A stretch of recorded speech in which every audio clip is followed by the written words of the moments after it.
Alors, bonjour à tous. Donc je suis Pauline Vanier, j'ai été recrutée il y a tout juste un an. Donc j'ai découvert l'approche par compétences telle qu'elle est faite à l'université de Toulon, mais j'étais pas du tout novice, puisqu'en fait j'entre d'expatriation, de 11 ans d'expatriation en Islande, et j'enseignais aussi là-bas en tant qu'enseignant-chercheur, et tout se fait par projet dans tous les cas. Donc finalement c'était une approche à la française de ce que je connaissais déjà à l'étranger, et je pense que je me suis rapidement adapté. Et aussi, quand on est nouvellement recruté, l'avantage qu'on a par rapport aux enseignants actuellement, c'est qu'on a une formation de 30 heures répartie sur l'année avec des experts sur l'approche par compétences et le développement et le lancement des situations d'apprentissage et d'évaluation. Donc je tiens à préciser que cette situation d'apprentissage et d'évaluation, le cerveau, c'est Virginie Garlati de cette SAE, qu'on avait déjà proposé en fait l'année dernière en troisième année de licence sciences de la vie, mais sous le terme projet expérimental. Et donc cette année, elle est vraiment en situation d'apprentissage et d'évaluation. Donc, je vais vous reparler des 4 compétences qu'on a au sein de la licence sciences de la vie. Donc, on a la compétence résoudre une problématique scientifique, mener une démarche scientifique par l'expérience ou la modélisation, communiquer scientifiquement et enfin concevoir un projet en lien avec les champs professionnels. L'idée, c'est que les étudiants soient compétents sur ces 4 compétences à la fin de leur licence. Donc pour chaque compétence, on a des composantes essentielles. Pour prendre l'exemple, par exemple, de celle dont je vais vous parler aujourd'hui, essentiellement, c'est mener une démarche scientifique, donc en vert. Donc l'idée pour l'étudiant, ça va être d'utiliser un panel de techniques expérimentales, mais on va le voir rapidement, c'est que finalement, les étudiants, comme ils sont en troisième année et que depuis la première année, ils suivent cette approche par compétences, ils sont déjà très très au fait de la première résoudre, ensuite communiquer et enfin concevoir. Donc c'est vraiment, c'est ce qui m'a beaucoup plu sur cette SAE, c'est que en troisième année, on voit vraiment l'évolution qui s'est faite depuis la première année, et on les voit vraiment s'épanouir sur ce projet. Et donc après, on a tout ce qui est contexte pour que l'étudiant puisse s'y retrouver sur le référentiel de compétences.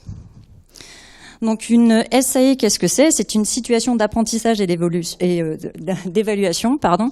Donc on a des actions en autonomie cadrée, il faut qu'elles soient authentiques et on est dans un système qui est quand même complexe. Donc au niveau de l'action, l'étudiant va mettre en œuvre une ou plusieurs compétences du programme, donc nous on en a 4, dans le respect des composantes essentielles et qui aboutit à une production élaborée. En autonomie cadrée, c'est-à-dire que en tant qu'enseignant, on va être là pour les accompagner du début à la fin.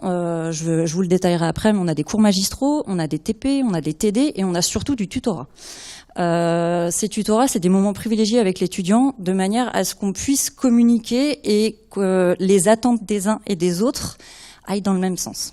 Parce que souvent, on voit que l'étudiant n'a pas forcément compris parfois dans quelle direction on essaye de l'emmener.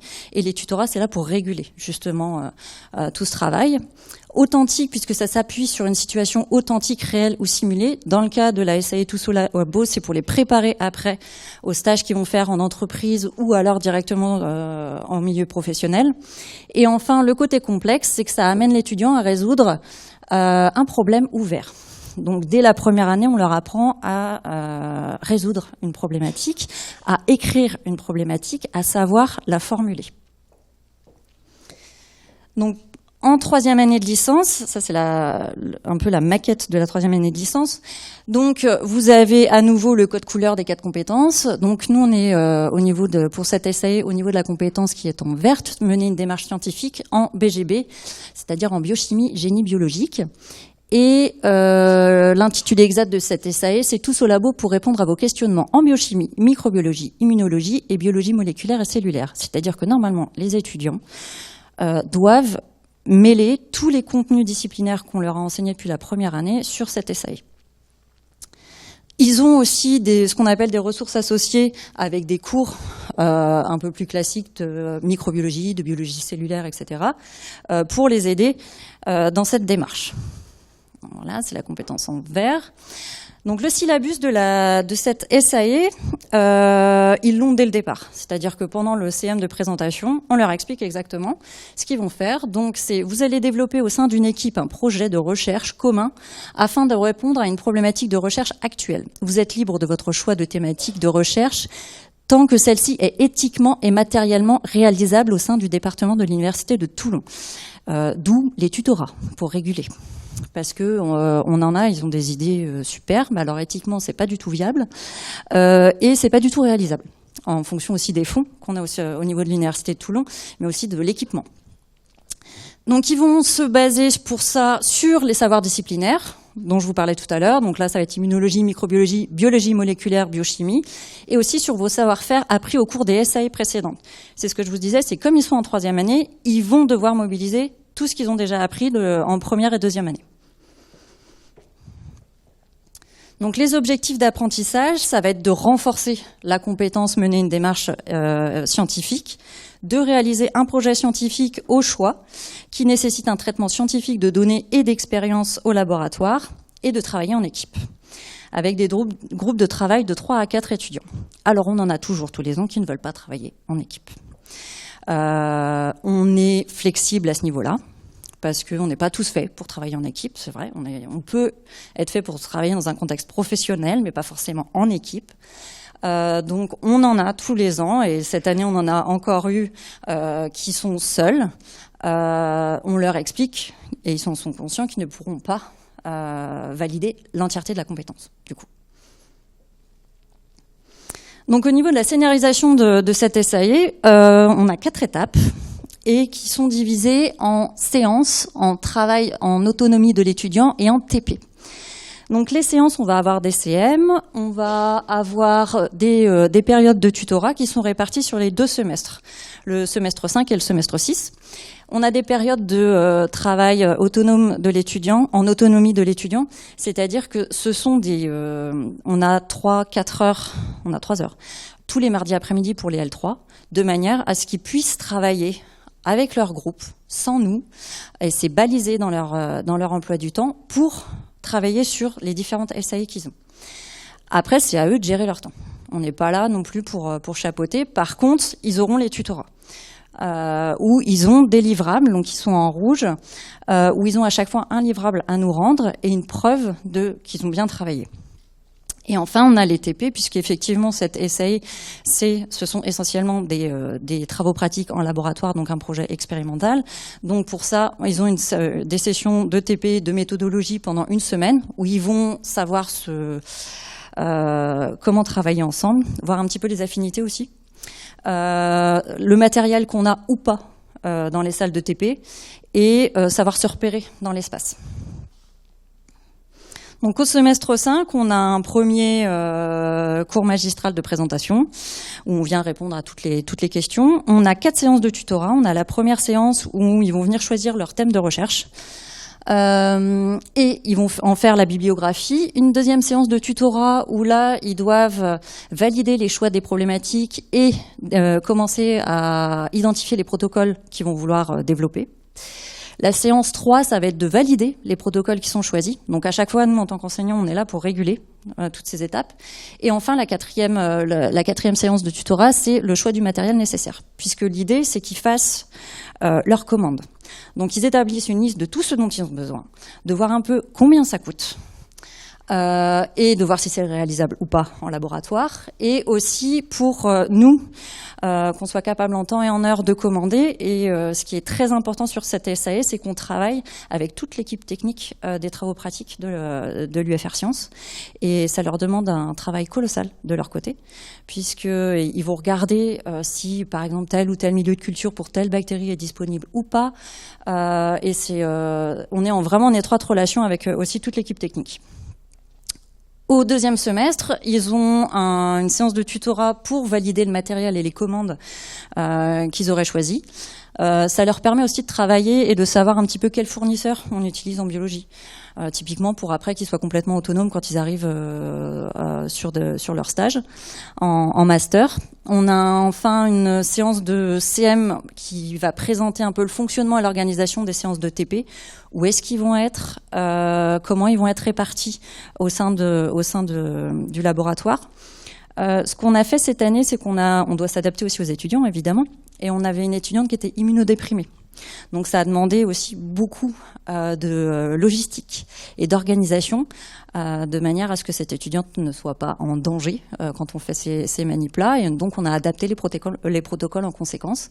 Et donc là, on a eu la chance d'avoir l'entièreté du couloir avec toutes les salles de TP qui n'étaient réservées que pour ce projet-là. En parallèle, on en profite pour faire les sorties terrain des autres options de la licence 3. Et la dernière séance de tutorat donc pour le semestre, qui est de valider l'organisation des TP projets, les protocoles, les commandes, le planning. On leur a fait donc une première séance de TP d'une semaine au premier semestre pour qu'ils se repèrent, pour qu'ils sachent interagir les uns avec les autres, avec l'équipe aussi technique. Et les TP projets, donc leur projet, qui a eu lieu la semaine dernière, donc c'est 40 heures de TP, où ils sont normalement complètement autonomes. Je dis bien normalement. Donc au niveau de la répartition des heures, la SAE, donc vous avez ce que moi j'appelle la SAE pure, c'est-à-dire vraiment le projet en lui-même. Mais comme je vous disais, il y a des ressources qui sont associées dans cette SAE, comme la microbiologie qui est enseignée par Claudine Barraquet, et aussi la méthode d'étude des protéines par Monsieur Léon. Et vous avez au semestre 6 aussi tout ce qui est microscopie. Donc, ils peuvent se baser sur ces ressources associées pour travailler sur leur projet. Ça, c'est pour vous représenter un petit peu le volume horaire de cette SAE au niveau des maquettes. Donc, comment ils réalisent un projet expérimental? Pour eux, il y a 6 étapes. Il y a une première étape pour trouver leurs problématiques. Il y a une deuxième étape ensuite pour tout ce qui est déterminer les expériences à réaliser, commander et acheter le matériel nécessaire. Quatrième étape, organiser le planning des manipulations, puisque comme ils sont 3, 4, parfois 5 ou 6 étudiants, ça dépend, il va falloir qu'ils s'organisent entre eux. Pour pas qu'ils se télescopent et qu'ils soient tous sur la même paillasse pendant 2 heures, pour une étape qui ne nécessite que 2 personnes. Et donc on est flexible au niveau de leur emploi du temps. Nous, on est là de 8h à 17h. Il faut que ça rentre entre 8h et 17h. S'ils veulent venir à 10h, c'est leur choix. Par contre, à 17h, c'est terminé. Pour des questions de sécurité aussi, qu'on soit tous présents et qu'évidemment, il n'y ait pas de problème ensuite de présence. Ils réalisent ensuite les manipulations et là, donc, ils en sont à la 6e étape d'analyser et présenter leurs résultats. Donc, comment on les évalue sur de telles SAE? Donc, ils ont tous un carnet de bord qui est déployé depuis la première année. Donc, ils savent très bien en 3e année comment s'en servir. Leur carnet de bord, c'est un peu le guide. Donc, ils ont la table des matières que je vous présente ici avec chacune des étapes. Ils ont les objectifs d'apprentissage, ils ont à nouveau le syllabus et ils doivent les compléter. Donc pour vous montrer un petit peu, c'est un petit peu sous cette forme-là. Donc ils doivent préparer chaque séance de tutorat. Donc ils doivent anticiper chaque séance de tutorat, puisque normalement ils ont dans leur maquette et dans leur emploi du temps pour préparer ça. Donc ils viennent tracer leurs actions, les justifier et ensuite ils indiquent normalement de manière détaillée tout ce qui est échange qu'on a eu avec eux et ce qu'on leur a conseillé. On a donc un carnet de bord qui va être composé de quoi? D'une fiche problématique. Donc la fiche problématique, ça va être de bien justifier sur quel thème ils veulent travailler et avec qui. Donc c'est pour ça qu'on a les différents auteurs. Là, je vous ai extrait une de cette année avec quelques. Là, c'est la toute première. Donc au fur et à mesure, elles sont travaillées. Vous vous doutez bien qu'il n'y a pas que 2 articles pour leur problématique, mais donc ils vont montrer les articles sur lesquels ils se sont basés pour écrire leur première problématique et ensuite les différents auteurs. Qui a contribué. En fait, on leur demande de tracer systématiquement leurs actions et qu'on ait des livrables à chaque fois. On a ensuite une fiche bibliographique afin d'attester des recherches. On a une fiche protocole et hygiène et sécurité, parce qu'ils doivent savoir au laboratoire ce dont ils ont besoin pour évacuer leurs déchets, comment ils doivent être habillés ou pas. Donc ça, normalement, ils sont censés le savoir, mais là, on veut une preuve qu'ils l'ont bien intégré. On a une fiche commande.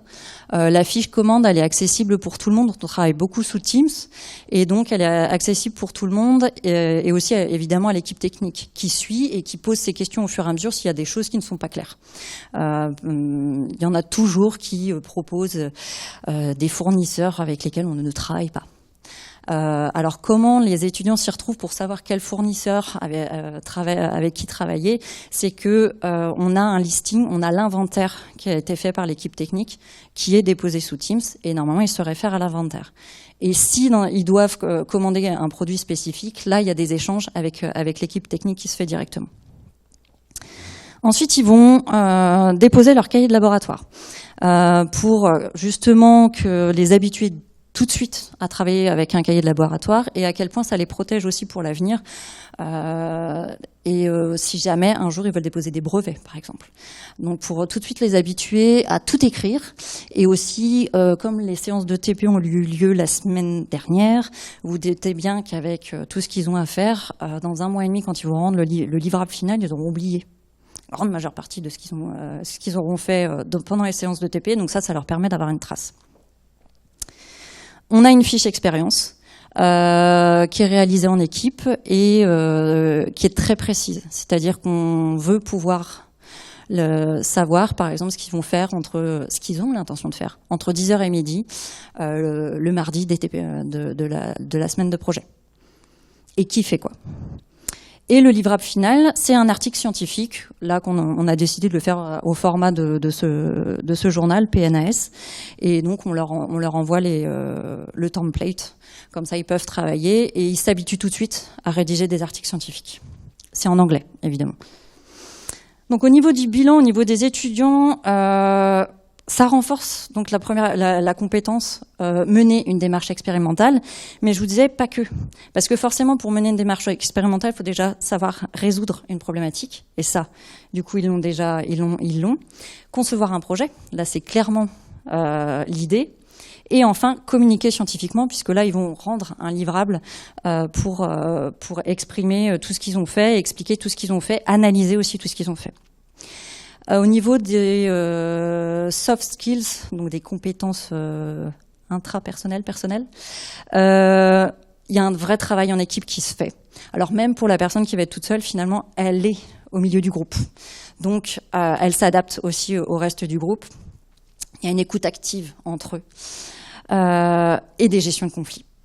Parce que c'est une chose de bien s'entendre en dehors, mais travailler avec des gens qu'on aime bien, des fois ça se passe pas bien.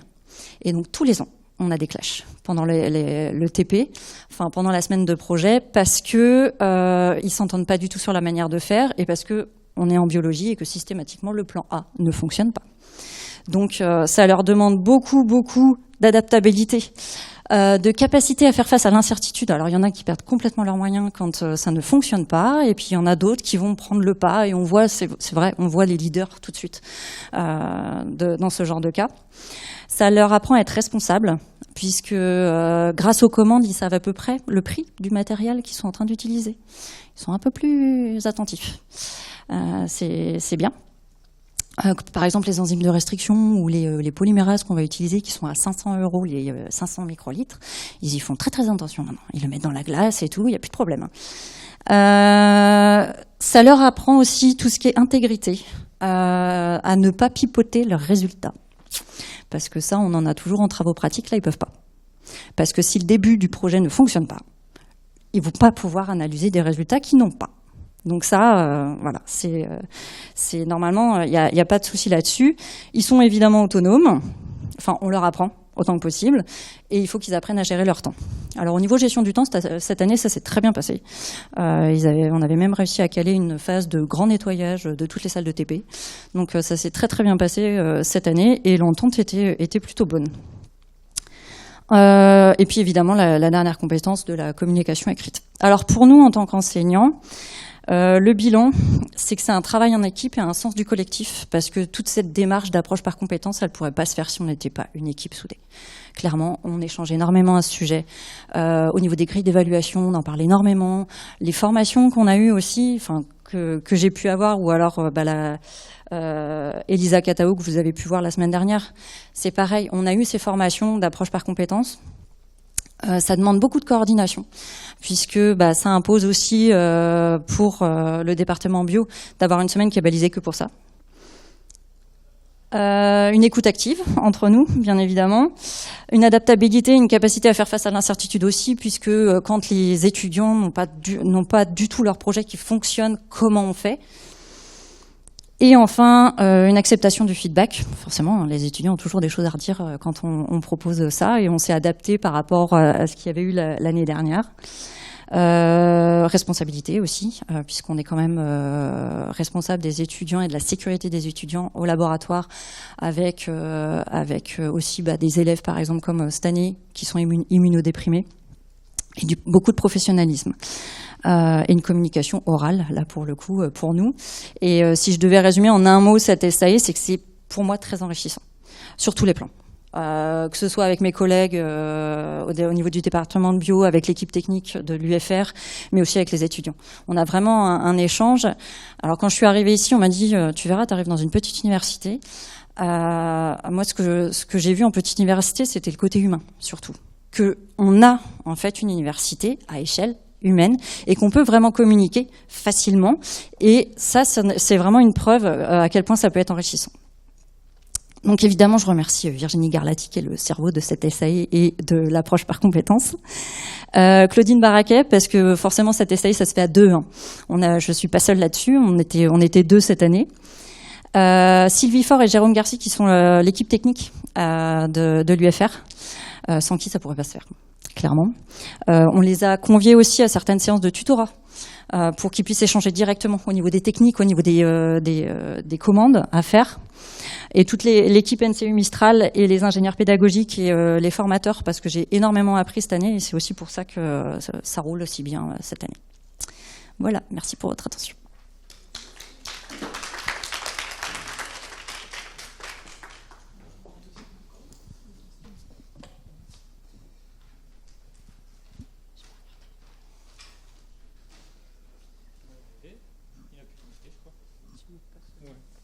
C'est pas pratique. Ok, merci Pauline pour la présentation. Est-ce qu'on a des questions pour... Moi j'en ai, mais bon.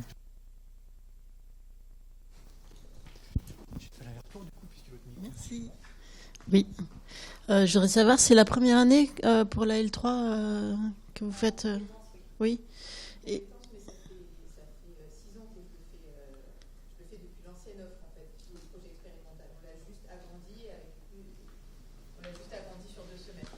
D'accord.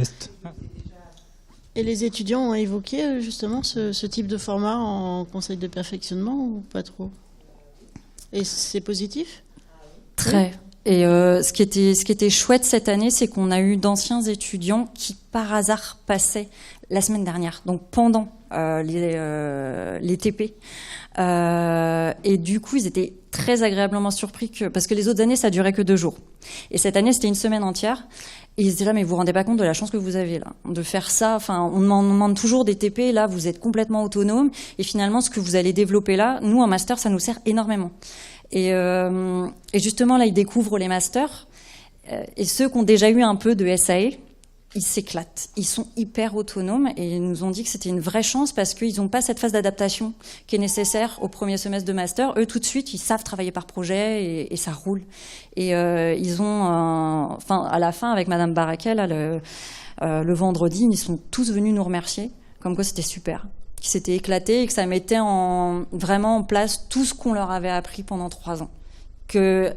Il y en a, ils nous ont dit, en fait, ça y est, on fait des liens entre tout ce que vous nous avez demandé d'apprendre. Alors, ça les déstabilise beaucoup au début. De trouver une problématique, de faire leur projet, de travailler en équipe. Ils savent pas trop dans quoi ils mettent les pieds, mais c'est pour ça qu'il y a les séances de tutorat et qu'on les rassure. Et non, ils apprécient beaucoup, pour l'instant, l'expérience. Et j'ai une deuxième question. Si vous n'aviez pas le support technique avec Sylvie Faure et j'ai oublié son prénom. Jérôme Garzier. Voilà. Ça se ferait quand même ou difficilement. D'accord. Très difficilement. Ouais.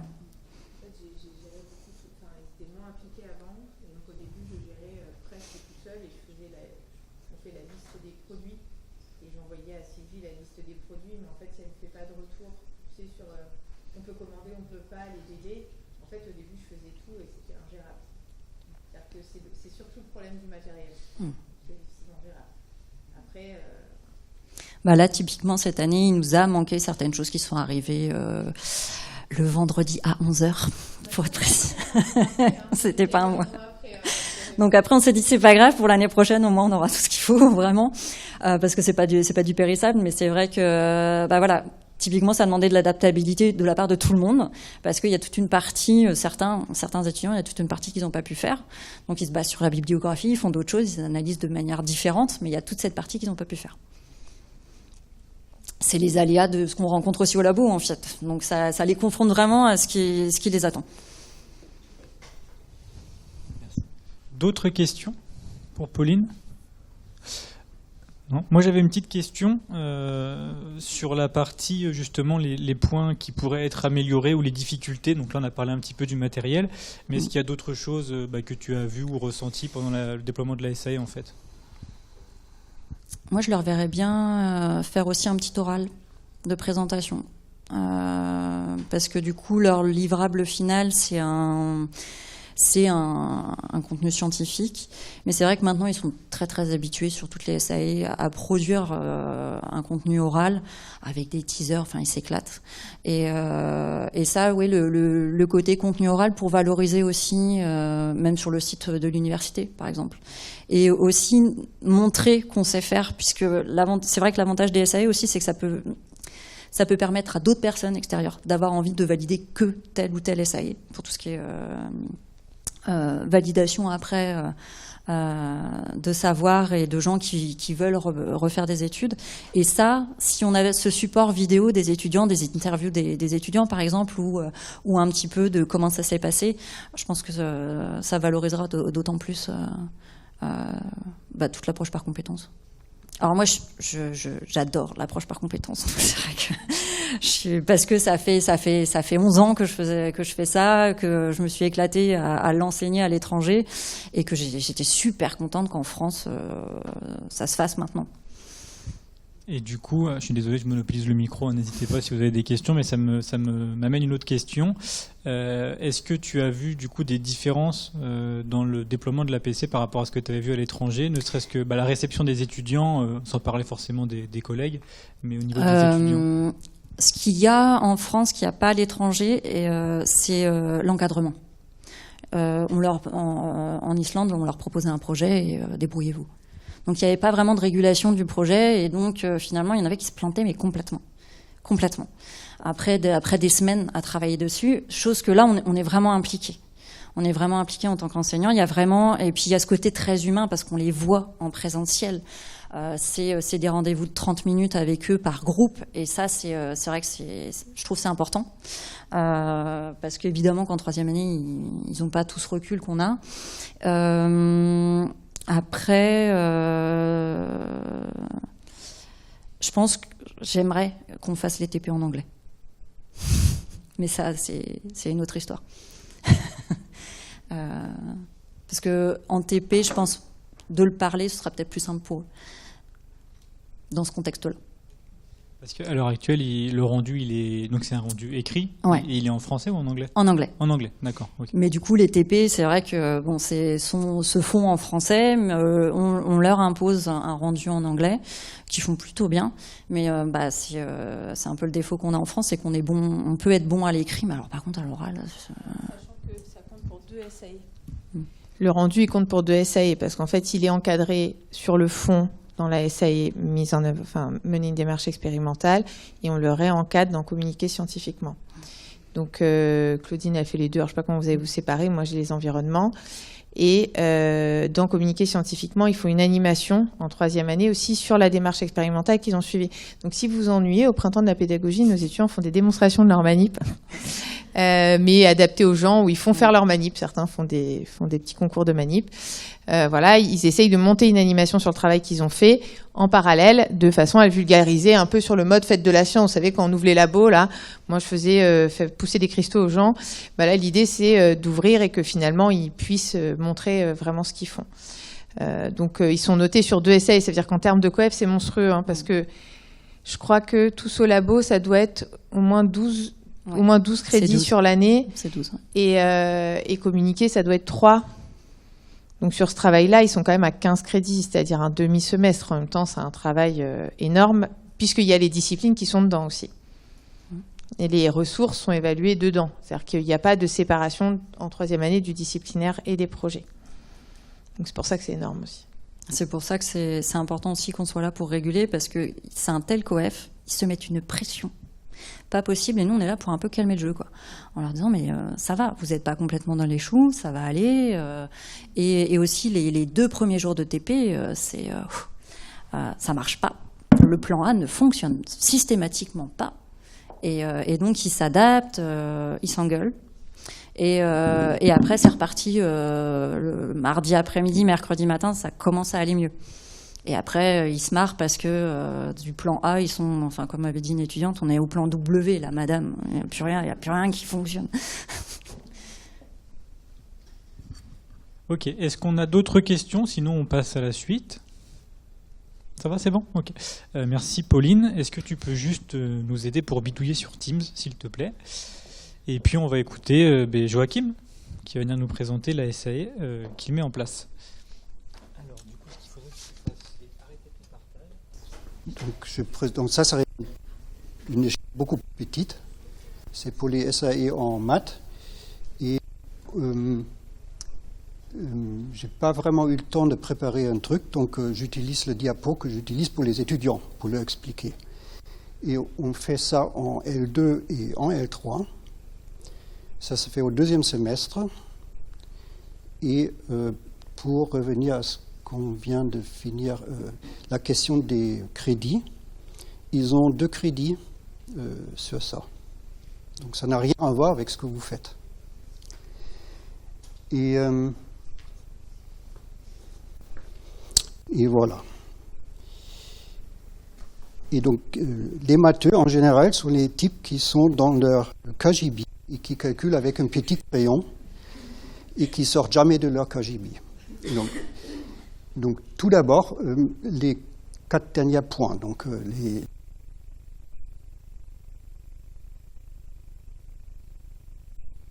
premiers, c'est analyser un problème, une ressource mathématique ou même scientifique. Et en général, on insiste beaucoup sur l'anglais. Le deuxième, c'est de formuler de façon mathématique un problème. De façon mathématique, ça veut dire qu'avec des phrases qu'on peut vérifier. Et troisièmement, de résoudre des problèmes qui sont donnés de manière mathématique. Donc ça, en général, c'est quelque chose auquel ils sont beaucoup entraînés dès leur naissance. Et puis, finalement, le point qui est un peu critique, c'est communiquer. Donc, qu'ils sortent de leur KGB et qu'ils discutent avec les autres, et qu'ils présentent leurs résultats, etc. Donc, comment est-ce qu'on s'y prend pour les faire travailler là-dessus? Donc, on leur donne des sujets. Et justement, en fait, cette affaire-là, on fait depuis quelques années. Et c'est un format que j'ai piqué il y a un jour au MIT. Donc, c'est des gens qui ont beaucoup d'expérience avec ce genre d'exercice. Et donc, cette année, ce qui change un peu, c'est qu'on implique les collègues. Donc je reviens au format. Donc, on leur présente un sujet. Le sujet est donné par des tuteurs, qui sont des collègues, qui est à leur portée, disons. Donc, c'est-à-dire que le projet, ils doivent pouvoir le traiter avec les savoir-faire qu'ils ont acquis dans leur cursus jusqu'à là. C'est-à-dire en L3, ça intègre la L1, la L2 et la L3, même si l'année n'est pas encore finie. Et pour les L2, ouais, même chose jusqu'à L2. Et donc, ils prennent la source, ils analysent la source, et après, ils doivent communiquer là-dessus. Donc, le mot livrable est tombé plusieurs fois. Donc, ce qu'ils doivent faire, c'est qu'ils doivent faire trois exposés devant leur père. En fait, ça fonctionne qu'on a un groupe de TD qui se fait à une raison de 2 heures par semaine, qui peut être regroupé. Donc, ils exposent. Ils travaillent en groupe. On a des petits groupes. En général, c'est des groupes de 2, des tandems. Et on insiste pas mal là-dessus. Même si je dois tout de suite dire, parce que j'ai l'exposé dans la tête, là, ça ne fonctionne pas toujours. Mais au moins, c'est ce qu'on vise. Et donc, ils ont 3 interventions en classe parmi les autres. Les autres sont... on leur demande de critiquer, d'intervenir, de poser des questions, faire des suggestions et tout. Et puis, ils doivent fournir un mémoire à la fin de l'opération.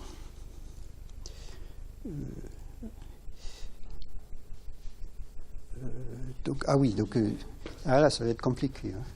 C'est un exercice mental qui m'est difficile parce que justement, je sors d'une de ces sessions avec les étudiants et c'est extrêmement fatigant. Bon. Donc, plus précisément, donc c'est un peu redondant hein, parce que j'utilise les feuilles pour les étudiants. Donc, ils doivent exposer le travail. Donc, il y a 3 exposés à faire. Ils doivent participer activement. Et ils doivent rédiger un mémoire. Et là, un petit détail en plus, on leur demande le format LaTeX. Donc, c'est déjà un peu formaté dans le sens qu'on a. Et d'ailleurs, je prends la suggestion que j'ai vue chez vous. Ça serait c'est une excellente idée de prendre le format d'un journal et leur demander de rédiger dedans. Je pense que je vais ajouter ça. Mais de toute façon, ils doivent déjà le faire en LaTeX. Et puis, là, il y a la question de l'évaluation. Donc, chacun des exposés compte pour 15%.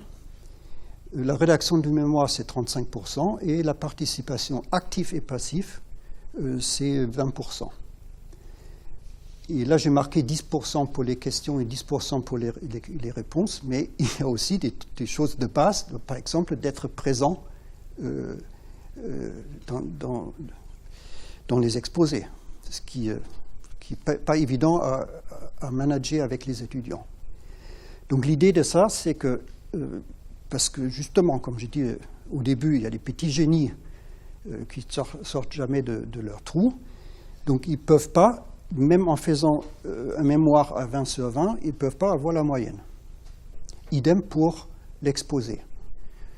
Et s'ils ne participent pas en classe, donc ça c'est les plus grands génies de tout, qui font les exposés et qui font un mémoire nickel, ils ne peuvent pas avoir plus que 16 sur 20.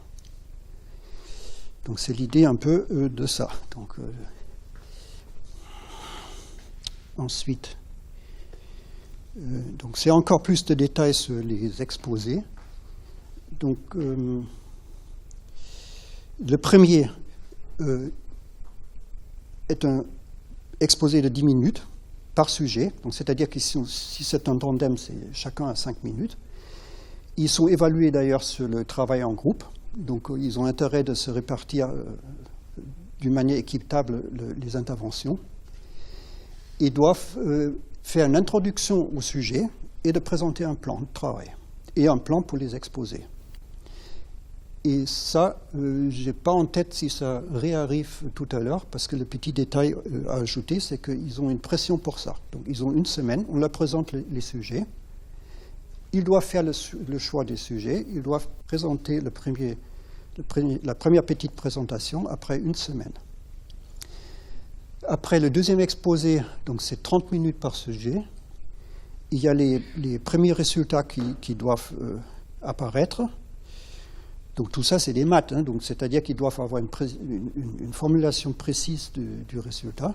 Peut-être pas tous les détails de la démonstration, ce n'est pas le but, parce que pour ça, ils ont un troisième exposé. Et en général, ce qui se passe, c'est qu'au deuxième exposé, ils sont vraiment confrontés 30 minutes devant les autres, c'est beaucoup. Hein. pour faire des maths. Parce que là, on voit très vite où ça ne fonctionne pas. Donc après ce premier exposé, donc ils ont déjà un retour en classe, pas les personnes qui font le TDA avec eux, qui font la séance avec eux, et par les pairs aussi. Ce qui ne fonctionne pas nickel, mais ça, petit à petit, pour les L2 ça ne fonctionne pas bien, mais pour les L3 ça fonctionne déjà moyennement, que les camarades de classe donnent un retour. Et donc, après ce deuxième exposé, ils doivent impérativement voir le tuteur. Parce qu'il y a des petits génies qui, avant le premier exposé, ils ne voient pas le tuteur. Parce qu'en fait, c'est très facile. Hein. On prend le sujet qu'on a choisi, on le prend sur le téléphone, on demande à ChatGPT, maintenant ils ont tous la version professionnelle de ChatGPT, payante, $20 par mois. Et ChatGPT donne le plan, l'exposé, l'introduction au sujet, avec toutes les ouvertures vers la science imaginable ou inimaginable. Ils sont très forts pour ça. Mais après, si on leur demande les détails, là ça commence. Donc là, on leur demande explicitement de voir les tuteurs, et avant de faire le troisième exposé. Le troisième exposé, c'est censé être nickel. Donc il y a un truc avec des transparents, donc on leur demande le LaTeX avec un beamer, et ça doit tenir la route. Et au niveau des énoncés, et au niveau des calculs à faire pour rendre compréhensible aux autres.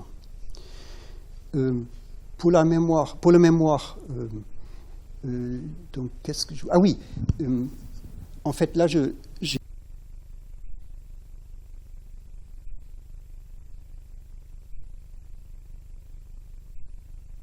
posé. Donc pour faire, on fait ça vraiment une fois par semaine, parce qu'ils doivent avoir une régularité, parce qu'ils ont l'habitude. Par contre, le mémoire, avant le jury. Donc, c'est-à-dire qu'elle a mimé. Et puis, il y a toujours l'idée de faire un document de classe, c'est-à-dire qu'il y a une personne qui s'effarcit de coller tous les mémoires dans une espèce de bouquin, mais ça ne fonctionne jamais.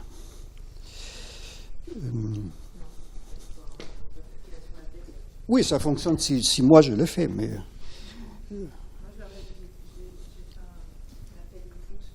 Quoi? J'ai pas entendu. Répète. En fait, tu leur donnes un template pour compiler, où tu mets déjà les inputs et tu leur Oui. du fichier. Oui, mais il faut qu'une personne le fasse. Et après, il y a des définitions locales. Et, enfin, il y a toujours des gens qui sont très volontaires au début du semestre, mais à la fin, il n'y a plus personne. Mais il faut aussi voir qu'ils ont une pression énorme vis-à-vis des cours disciplinaires. Après, je suis passé... donc là, il vient pour eux le calendrier. Donc en fait, pourquoi je vous montre ça? Ah oui, pour voir un peu les détails. Donc pour l'organisation, pourquoi est-ce que je te montre ça? En fait, c'est pas les bons slides. Parce que ça, c'était le truc qui se fait après la première séance. Donc dans la première séance, on leur présente les sujets, on leur demande dans le menu du sujet de choisir un, et après on fait un planning qui intervient quand. Mais après, c'est de gros bordel. Il y a des rayures partout, il y a des gens qui changent, il y a des étudiants qui tombent malades. Et après, juste avant le cours, ils s'aperçoivent qu'ils n'ont pas trop préparé, donc ils ne peuvent pas. Enfin, c'est vraiment du n'importe quoi. Ça ne se voit pas, c'est celui-là, parce que c'est le premier. Mais vous pouvez imaginer, vous connaissez la musique.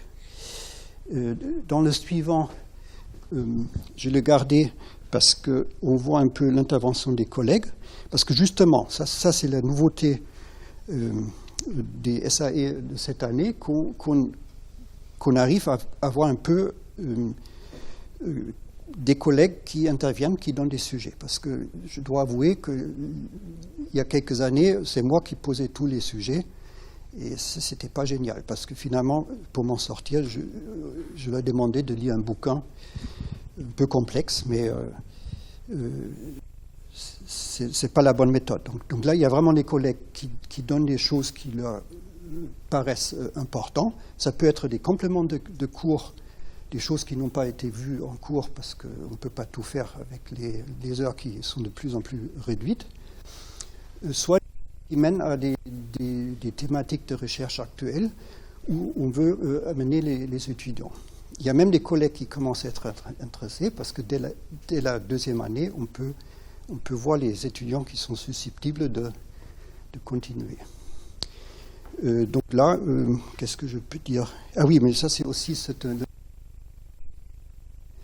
Il y a des noms des étudiants qui sont affichés à la thématique, et après c'est la même histoire qu'avant. Ça devient le gros bordel. Ils changent de groupe, ils ne veulent pas vers le sujet. Il y a d'autres qui commencent qu'on ne voit plus. Donc même en L3, donc, il y a des types qui se mettent sur un sujet, et après on ne les voit plus. On leur écrit des mails, pourquoi vous n'étiez pas là? Pas de réponse. Bon, ça c'est la vraie... Ok, donc là j'ai plus rien... Je pense... Non, j'ai plus rien à dire sur ça. Et après, il y a l'histoire de l'évaluation. Donc, l'histoire de l'évaluation,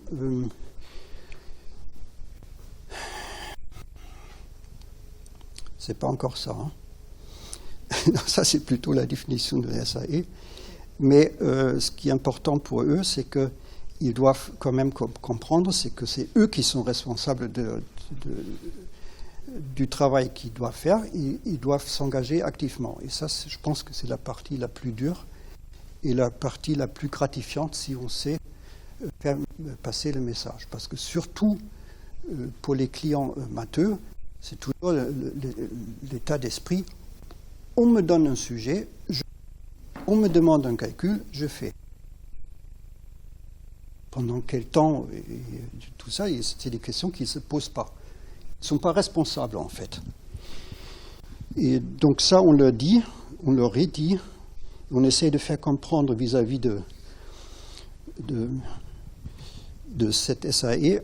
Et je dois dire que si on commence tôt en L2 et on finit tard en L3, il y a quand même quelques étudiants qui commencent à comprendre. Il y a évidemment les étudiants qui ont compris dès le début et qui s'ennuient. Hein. Ça, il faut aussi dire.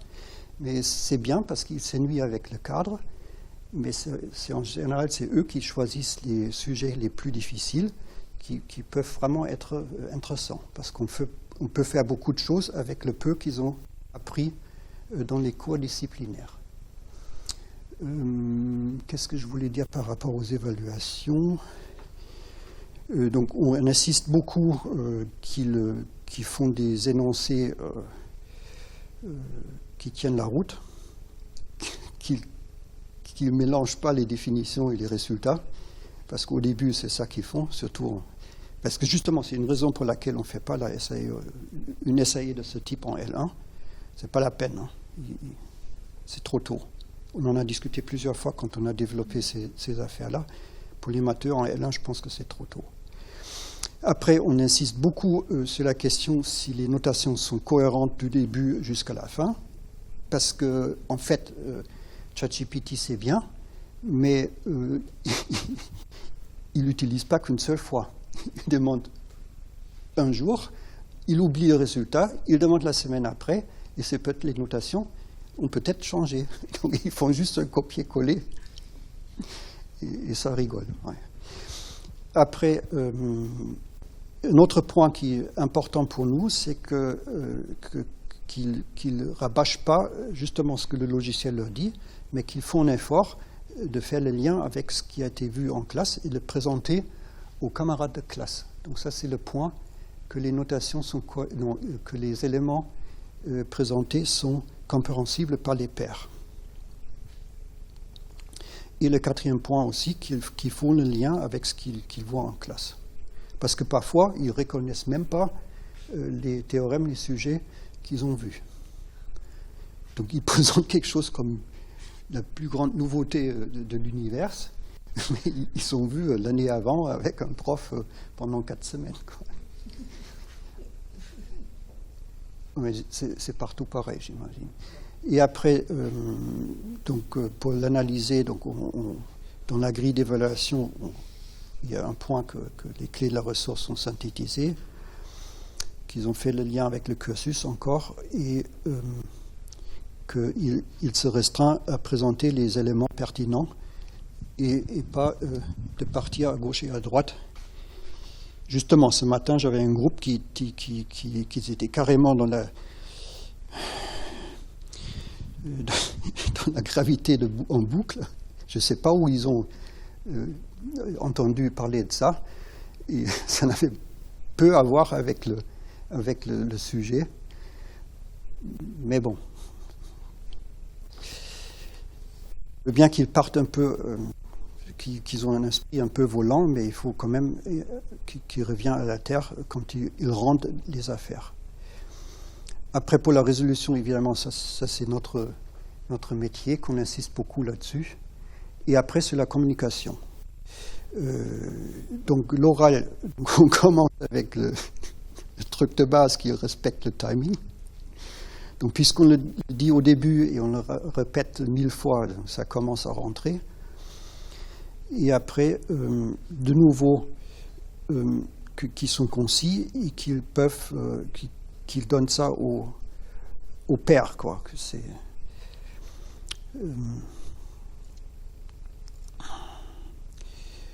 le plan de présentation, l'effort sur la didactique et le respect du format. Ouais. Voilà, je pense que c'était en gros ce que je voulais dire. Je n'ai même pas regardé quand j'ai commencé. C'est toi qui vois, on a encore le temps. Il y a encore le temps, mais je ne sais pas ce que... je pense que j'ai plus rien à dire. Oui. C'est bon, parce qu'en fait, ce truc-là, c'est un peu en cours. On n'a peu d'expérience là-dessus, parce que c'est la première année qu'on demande ou qu'on va demander aux étudiants de participer à l'évaluation des autres. Et donc, pour l'instant, je n'ai pas beaucoup de choses à dire là-dessus. Parce que je me sens un peu... c'est pas très clair, hein, parce qu'on ne va évidemment pas leur demander de donner des notes. Je pense que... je leur ai déjà demandé de détailler ce qui était intéressant ou pas intéressant dans les exposés des autres.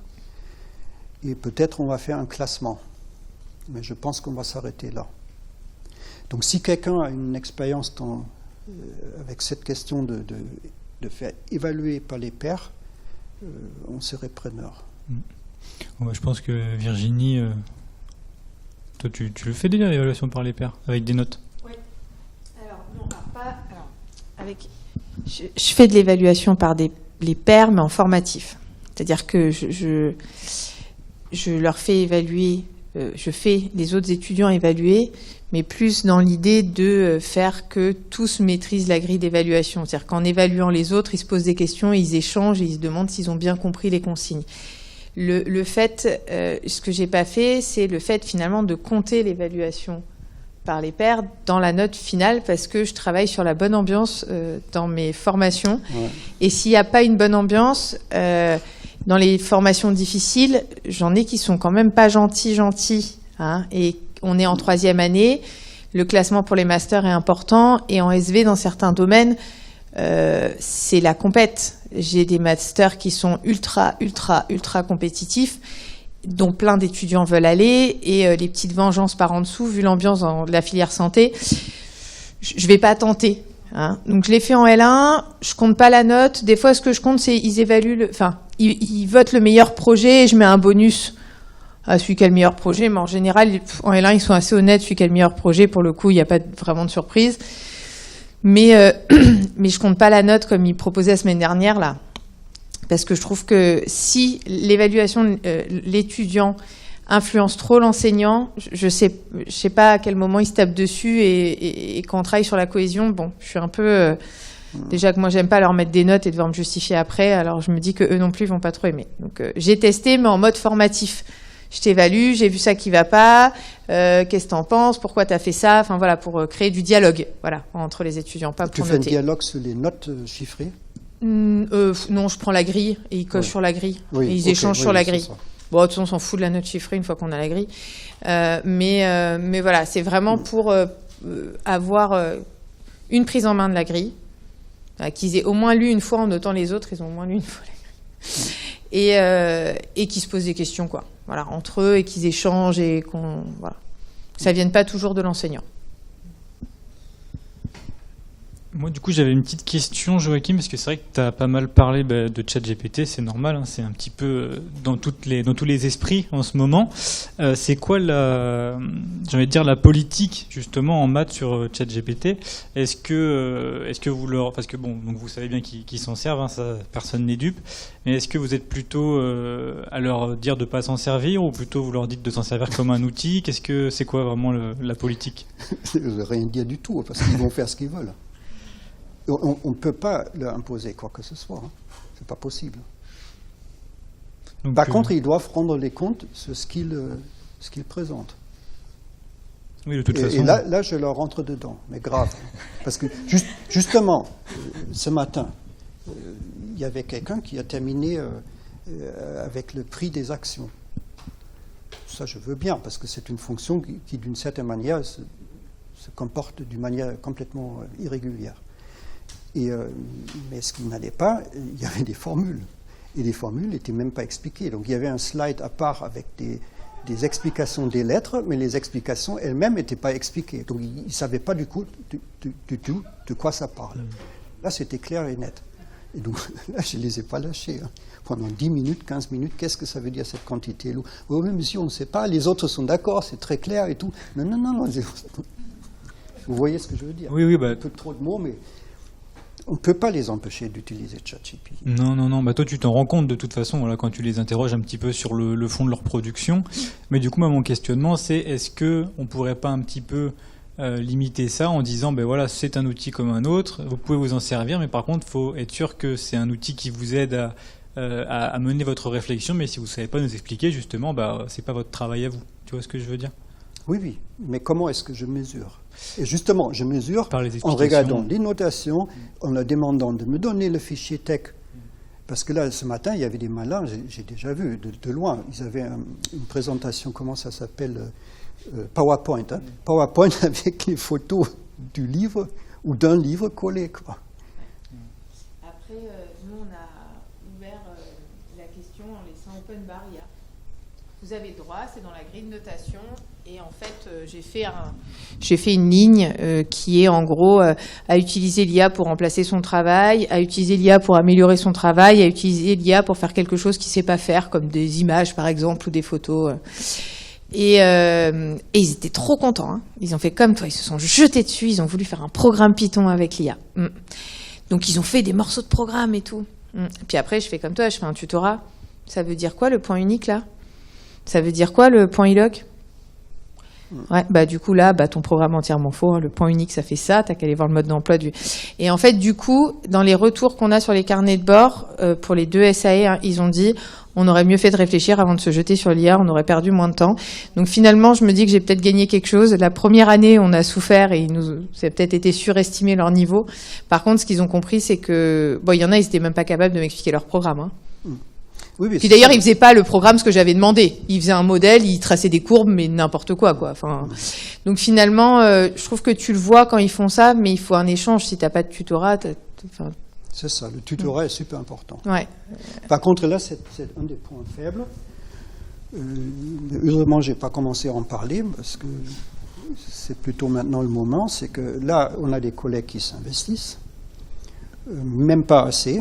Mais au moins il y en a, mais ça ne va pas durer parce que la demande du travail humain est monstrueux. Et les gens, ils n'ont simplement pas le temps de le faire. Je pense que ça, je ne sais pas si tu te souviens, il y a un enseignant de Marseille qui est venu et qui disait que pour l'hybridation, un des deals qu'il avait fait, c'est qu'il y a des heures de service qui sont données chaque année pour le temps de travail maison qui n'est pas en présentiel. Et ça, pour les SAE, c'est jamais fait. Alors, je pense que comparé à l'hybridation, il y a beaucoup plus de travail maison pour l'enseignant, pas pour l'étudiant sur une SAE. C'est-à-dire sur l'étudiant, on met le temps de travail d'étudiant sur la maquette qui est compté, c'est pour ça qu'on est limité à 1500 heures. Mais pour l'enseignant, le travail maison, franchement, prendre une copie de calcul, moi je vais vous dire, hein, tout ce qui est de calcul, quand j'ai truc de maths avec les étudiants, 60 copies, je suis devenue tellement rapide qu'en une demi-journée c'est fait. Une SAE, c'est toutes les semaines un petit peu, plus à la fin, 30 minutes par étudiant, donc on n'est pas sur le même... plus les échanges avec les étudiants, plus les tutorats qui durent plus longtemps. Et c'est vrai que, alors sans les tutorats, là ça serait le pompon, mais c'est vrai que ça, je pense que dans les valorisations de nos maquettes, dans ce que nous demande le ministère, il y a une incohérence, quoi. C'est-à-dire que on est en tutorat à payer 0,66 sur un travail comme ça, et on enseigne sur un cours où on peut ne pas le faire évoluer pendant 20 ans. C'est sûr qu'en termes de reconnaissance du travail de l'enseignant, on n'aura plus personne un jour. Hein. Oui. Donc il y aurait... Et en fait, ils attribuent des heures à Marseille pour l'hybridation, mais c'est un truc à penser pour nous, quoi. Oui, tout à fait. Est-ce qu'on a d'autres questions pour Joachim, ou sinon on va passer à la suite comme on en a qui doivent se libérer? Oui. La taille des groupes. En fait, vous avez fait le choix de faire des groupes de 2. Et pour savoir pourquoi pas un travail individuel ou pourquoi pas un groupe Parce que c'était pas financé. D'accord. Ça faisait pas assez d'heures de tutorat, c'est ça? Je sais pas. C'était dans les discussions qu'on a eues. On a eu, c'était quoi, 24 heures, je pense, de tutorat. Non. On a 3 heures par groupe et on avait droit à 12 groupes. Et en gros, on a 30 étudiants dans la promotion, donc ça c'est encore une autre histoire. Et en général, on forme 12 groupes, quoi. En gros, c'est parce que comme on avait, on avait cadré sur un nombre d'heures des SAE, et que Joe, il avait déjà ses heures de TD, il a gardé ça dans sa maquette et il s'est servi des heures SAE pour le tutorat. Pour le tutorat, d'accord. Donc, eux, ils ont énormément de tutorat sur les heures SAE. Mais du coup, si tu veux que le tutorat soit correct, pour que les collègues soient payés, parce que comme tu vois, c'est pas une personne qui fait toutes les heures, c'est séparé, ils ont mis le max qu'ils pouvaient mettre sur les D'accord. C'était ça. Hein. Très rapidement, mais comme ça, Oui. dans votre domaine, j'imagine que la littérature est assez anglophone aussi, et du coup, est-ce que est-ce que le mémoire est en anglais aussi? Non. Ça, je ne le demande pas parce que, en fait, on a quand même un problème. Il y avait, à l'université de Toulon, il y avait un moment où la stratégie de la politique étrangère, c'était de mettre sur les pays francophones. Et on a pas mal des étudiants qui sont francophones, qui ne sont pas du tout anglophones. Tout ce qui vient de l'Afrique, ce n'est pas anglophone. Il y avait un moment où on avait des Ukrainiens. Non, là, je m'embrouille. Là, c'était le contraire. Ils parlaient que de l'anglais, on avait un gros problème. Donc mélanger les gens qui ne parlent pas anglais du tout et les gens qui sont anglophones, je ne sais pas. De cette manière-là, ça me convient, parce que on leur demande de lire les sources en anglais. Encore il y a 2-3 ans, c'était un grand problème. Maintenant, il n'y a plus personne qui a un problème, justement, à cause des logiciels. Bon, je pense que produire un mémoire en anglais, c'est pas du tout un problème. J'imagine que vos clients, ils le font aussi avec un logiciel. On a dit qu'ils avaient le droit, je crois qu'en fac d'anglais, ils utilisent DeepL. Oui, tu dis DeepL, c'est nickel. Et même ChatGPT, tu peux lui dire donne-moi tes réponses en anglais. Par contre, faire l'oral, ça c'est impossible à demander, ça. C'est l'oral qui pose. Et en plus, ça me gêne, parce qu'on a déjà tellement des problèmes disciplinaires, enfin, pas disciplinaires, dans la discipline, qu'en plus, demander l'anglais, c'est pas notre rôle, quoi. Est-ce qu'on a une toute dernière question avant de passer à la suite, ou c'est bon?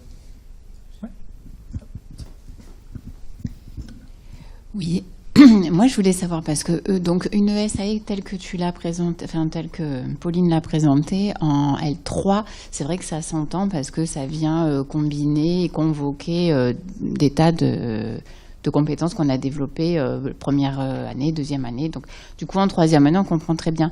Mais sur les années précédentes, est-ce que à quel moment on commence à proposer des SAE, en fait? Premier semestre de Ouais, l'arrivée. d'accord. Déjà, et en expérimental, et en résoudre une problématique, Ouais, et en communiquer. d'accord. En fait, moi, je l'avais fait. J'ai commencé par faire les tests. Un premier test, la même chose en L2 et en L3. En L2, ça a été assez bien reçu parce que la L2, c'est une année basculement. En L3, ça a été très mal reçu parce que c'est une trahison pédagogique. On les a évalués pendant 2 ans sur du par cœur. Et certains se sont retrouvés en difficulté à faire cette revue. Et il y a eu énormément d'agressivité de certains étudiants, d'ailleurs qui avaient réussi en trichant. Et du coup, la SAE ne leur permettait pas de tricher. J'ai eu énormément d'agressivité, j'ai eu énormément d'agressions, j'ai eu énormément d'insultes sur les retours, mais vraiment, vraiment, hein, sur moi et mon mari, on s'est pris... et en fait, je me suis rendu compte qu'effectivement, on ne peut pas dire à un étudiant, on te sélectionne en première année sur des savoirs, parce qu'on est très savoir en bio, on te sélectionne en deuxième année sur des savoirs, et en troisième année, on te dit, bah tiens, paf, coef 6, 2 projets, et maintenant, toi qui étais bon, t'es nul. Et on t'a pas amené à ça. Mais c'est ça qu'on fait, en fait. Donc, en fait, si on veut les mettre dans la démarche compétence, il faut qu'ils la comprennent le plus tôt possible. Alors, L2, c'est Acceptas. En fait, L2, il y a une vraie bascule, hein, des étudiants. J'ai passé la L1, j'ai survécu, tout ça. L3, c'est un peu tard. Et alors, c'est pas pour tout le monde, hein, il y en a qui étaient très contents, mais par contre, il y en a qui ont vraiment mal vécu. Et je me suis dit, finalement, pendant des années, je leur ai dit, apprends, comprends, applique des exercices. Maintenant, je leur dis, tiens, allez. Donc, en fait, nous, on commence dès la L1, premier semestre. C'est drôle. On fait l'essai expérimental. C'est drôle. On se marre bien. Il y en a qui font des trucs extraordinaires. Vraiment, hein. Moi, en fait, la SAE de L1, j'ai volé le principe sur un projet que j'ai fait, m'avaient fait des étudiants de L1, hein, 2 ans avant. Hein. Donc, en fait, voilà, ils le font. C'est très simple. C'est très bébête, c'est des protocoles qu'on pourrait faire en primaire, juste on les laisse dans leur mouise.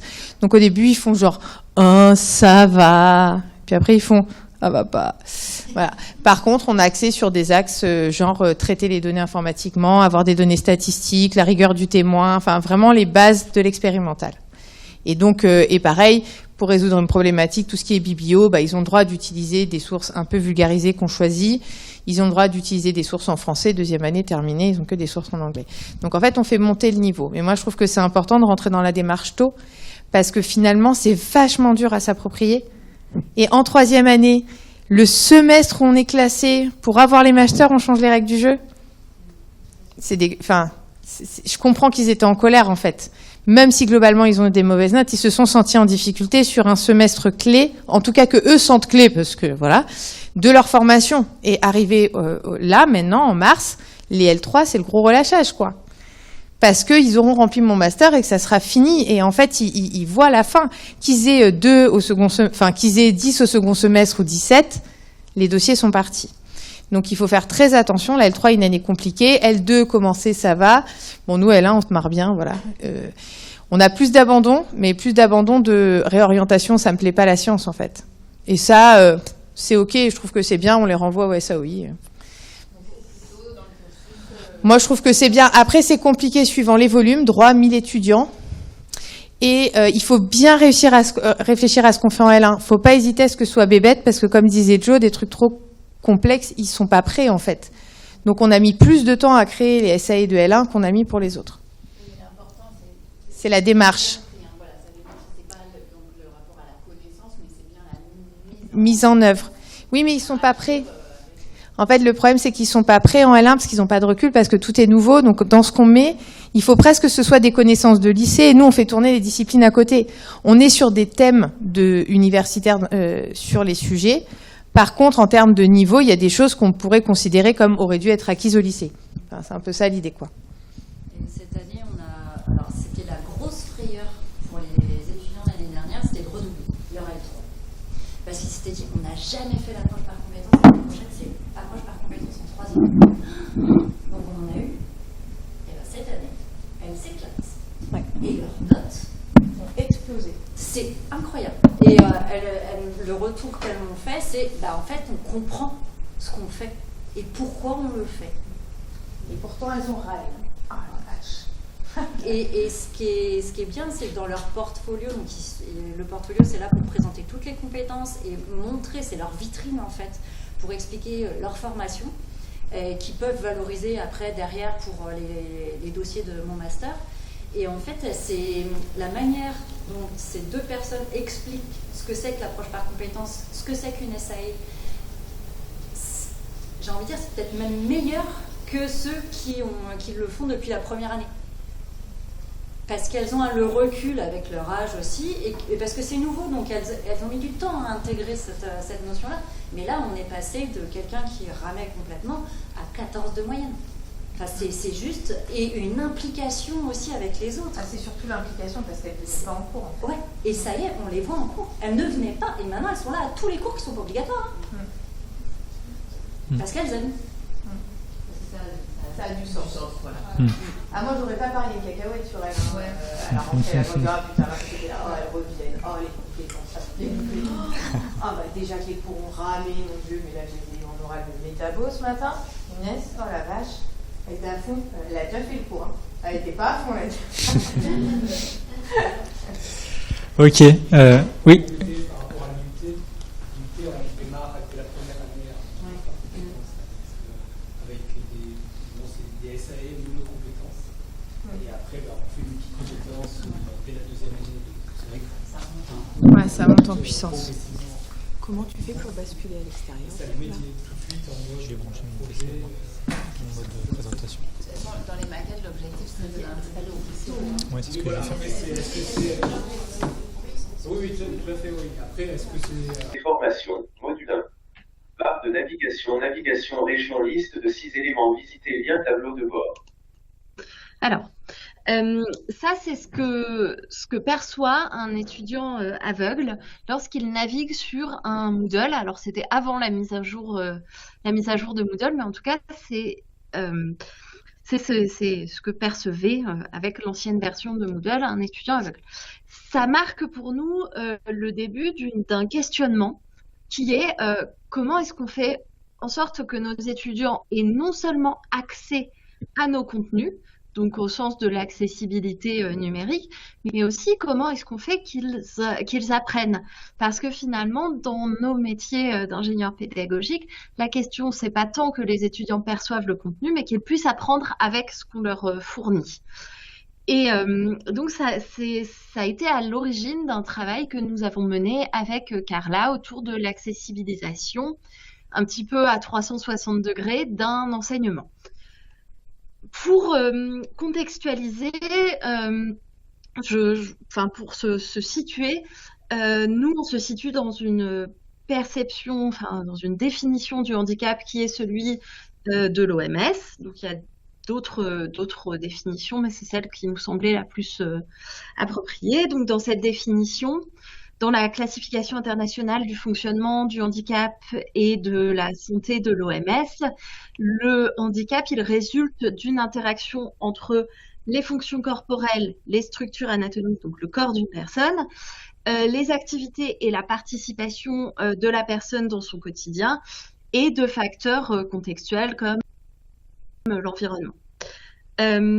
Dans cette optique, le handicap, il peut être permanent, temporaire ou situationnel.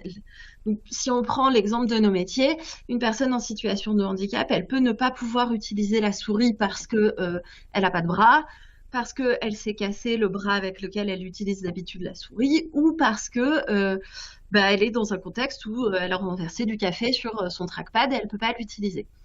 Donc c'est une définition qui est très large du handicap et surtout qui remet le contexte environnemental au cœur de la définition. C'est dans cette optique-là que nous, on a essayé de travailler sur le cours qu'on vous présente aujourd'hui. Je vais aller rapidement. Donc voilà, on s'ancre aussi en contexte français avec du coup tous les cadrages qui sont ceux de la loi de 2005. On vous donnera le diapositive, je vais passer un petit peu plus vite sur cette question. Un autre cadre théorique sur lequel nous on s'est appuyé, c'est la conception universelle, qui est à l'origine et aux prémices de la conception universelle des apprentissages sur laquelle nous on a particulièrement travaillé. La conception universelle, elle naît dans les années 90 dans le champ du design d'objets et de l'architecture, avec plusieurs grands principes. Donc, que l'espace doit pouvoir être utilisé de manière équitable, c'est-à-dire que les utilisateurs puissent utiliser l'objet ou l'espace, quelle que soit leur taille, leur capacité, leur âge, etc.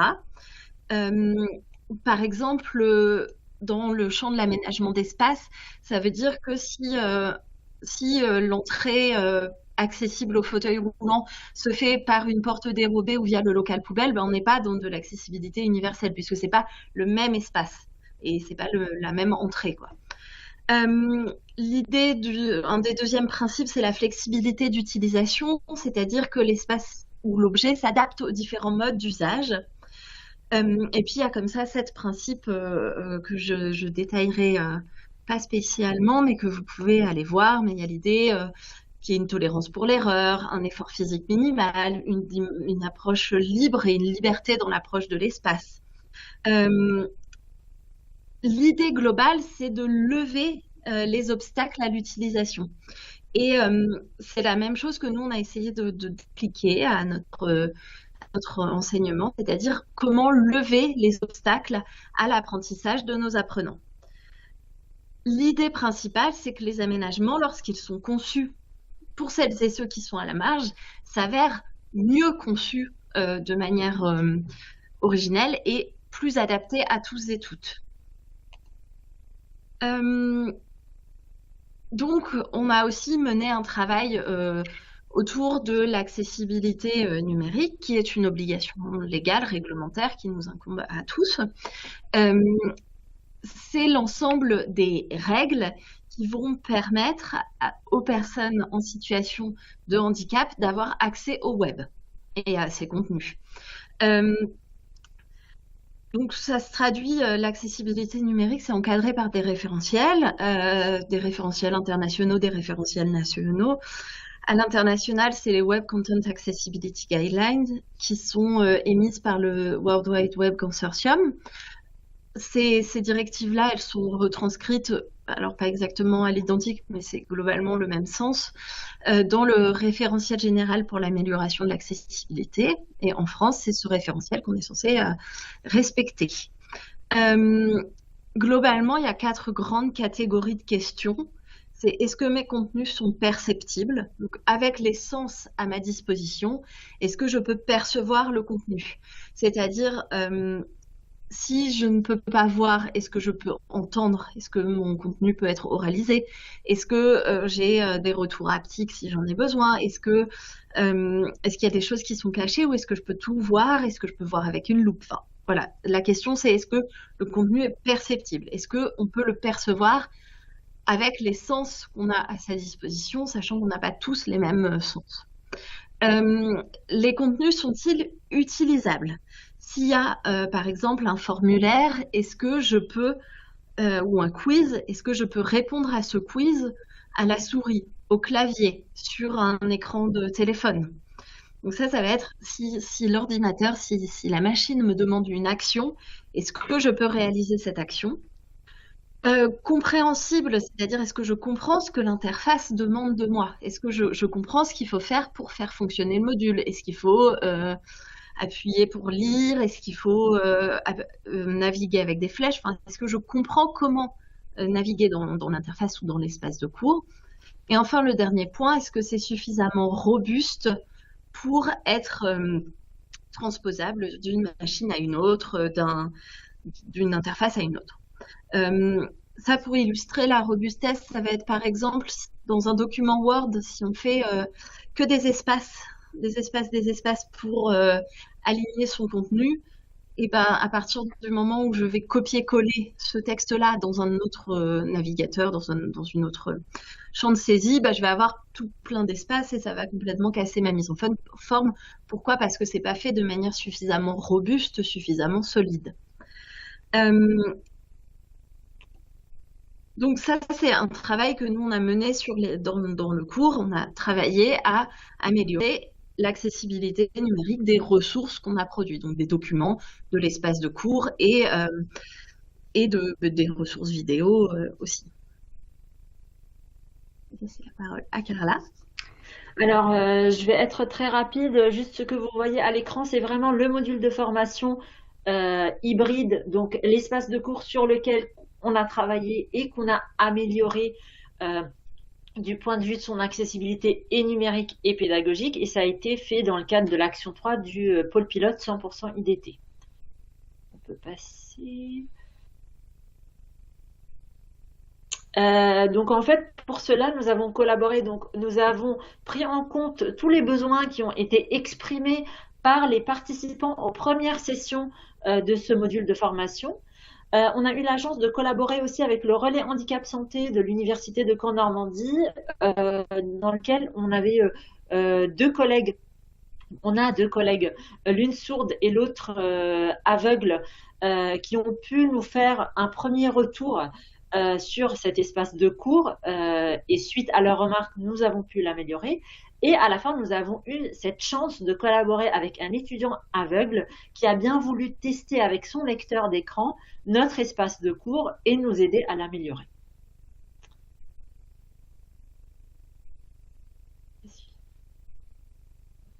Pardon, j'avais coupé mon micro. Donc on a avancé par phase itérative dans la réalisation de l'amélioration de l'accessibilité de cet espace de cours et du dispositif pédagogique. Tout ça, on l'a formalisé dans 2 documents, donc nous vous mettons à disposition. Une méthodologie d'accessibilisation d'un cours hybride, donc vraiment un condensé des règles et des principes qui ont fonctionné pour nous et qui nous ont permis d'améliorer l'accessibilité de notre module, et un document à imprimer qui récapitule les règles de la création d'un document accessible, voilà, que vous pouvez télécharger.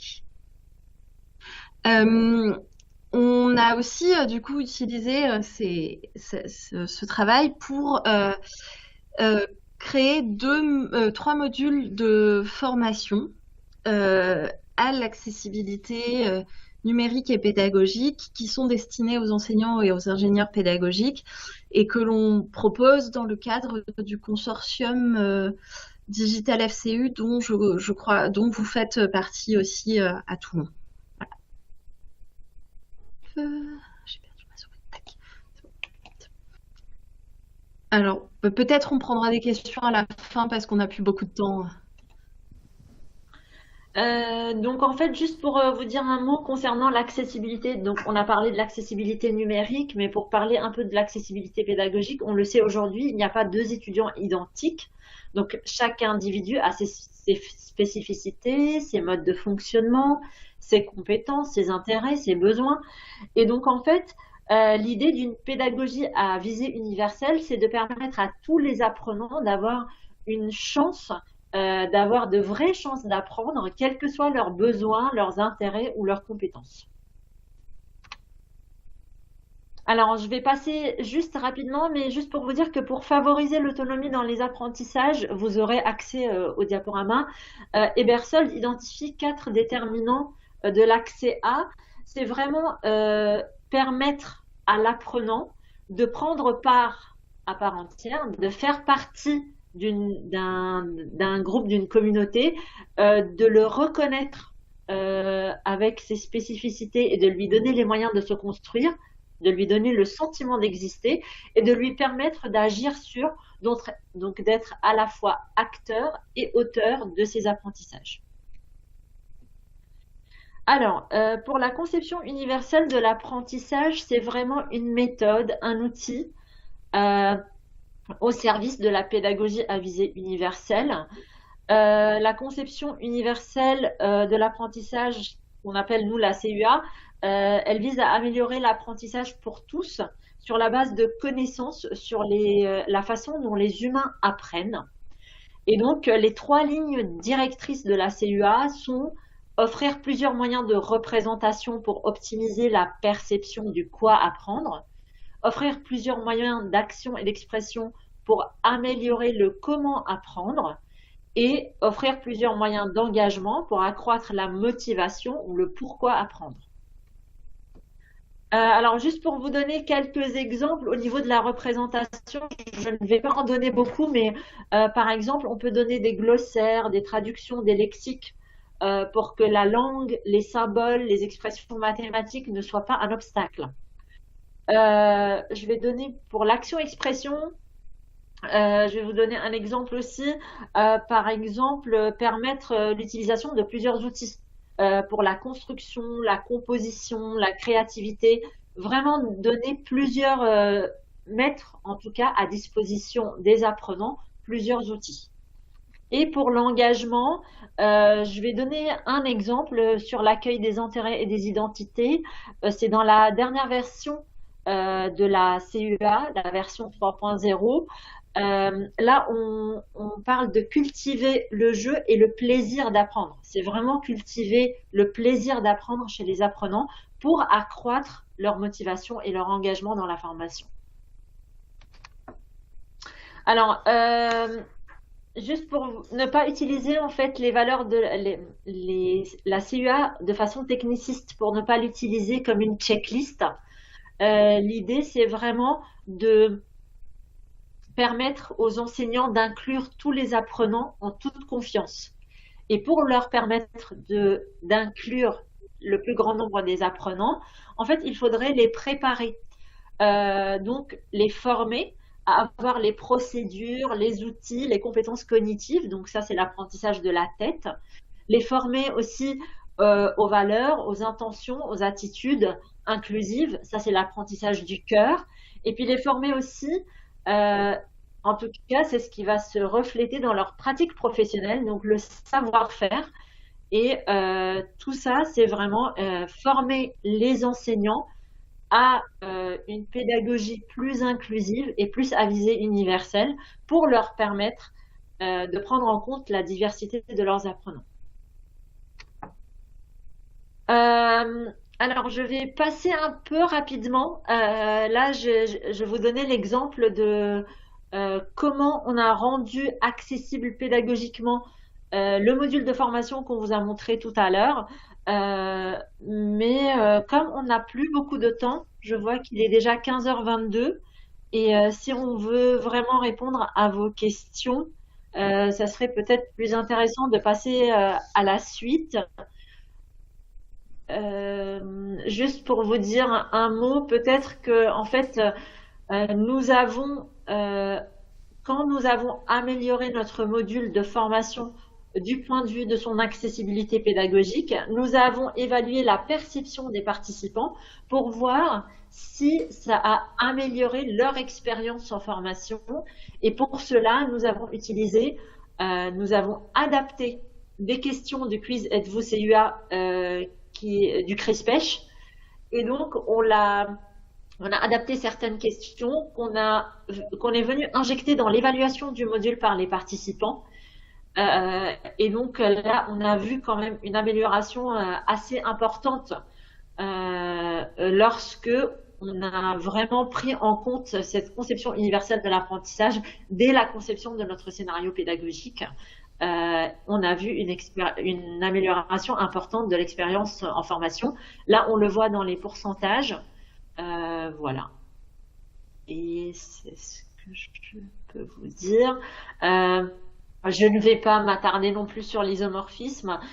Juste pour vous dire que, de notre point de vue, pour vraiment prendre en compte la diversité des apprenants et rendre accessible au plus grand nombre, il faudrait à la fois rendre un enseignement accessible du point de vue numérique, mais aussi du point de vue pédagogique. Donc voilà. Et maintenant, on peut répondre à toutes vos questions.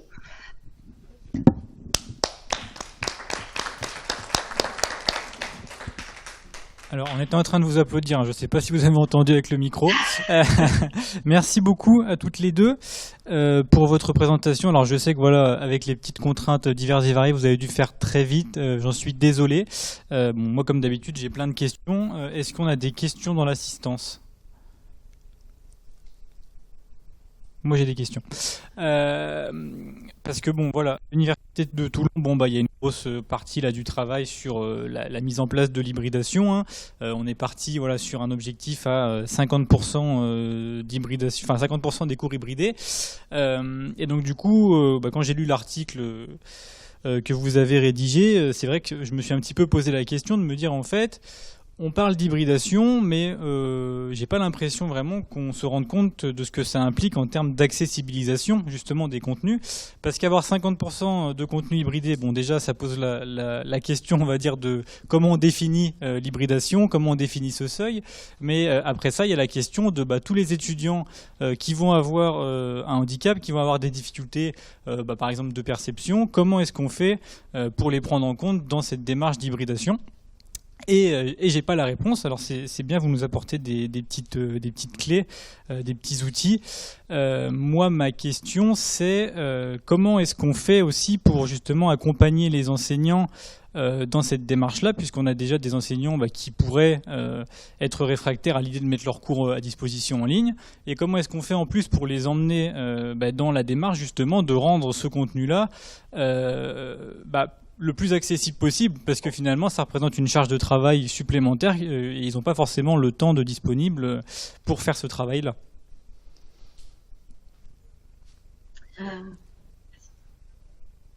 Je pense qu'il y a une double question ici. Oui, pardon.